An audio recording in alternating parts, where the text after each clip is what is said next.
Traffic backed up for miles as water crossed both the northbound and southbound lane of the Solomon Hochoy Highway on Monday, many motorists choosing instead to turn around fearing the rising flood waters. But just down the highway, the situation in Mokalay was mind-boggling. The main road no longer visible as it was turned into a raging water course. Cars parked in their driveway almost submerged in the rising water. In the distance, vehicles were seen covered in water.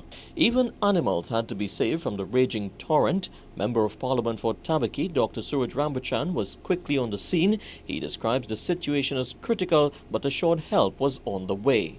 So what we are doing now is activating ODPM to come out and see what we can do in order to, at least in the short run, alleviate people's problems. Maybe if we need to move them to a safe place. I'm trying to get the Gasparilla Composite School open even at this stage so that we can put people there if we need to put people overnight. Kelvin Crawford said it's the worst he has witnessed in years. Natural disaster, people lost cars, house, bed, stove, the full works. Water 10 feet high. Under my house I lost about $20,000 worth of thing. Somebody ought to compensate me. The Tabakit MP promised that through the Ministry of the People, residents would be given assistance. He too is beginning to put things in place in order to bring about a measure of relief to people.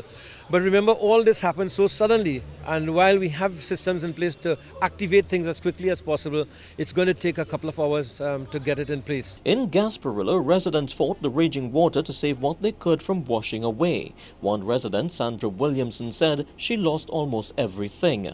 Everything, the children's school box, every single thing, mattress, fridge, TV, stove, the stove floating coming through the door. We don't know what to do again. On the banks of the Gasparilla River, the devastation was horrible. Scores of residents losing almost all their personal belongings.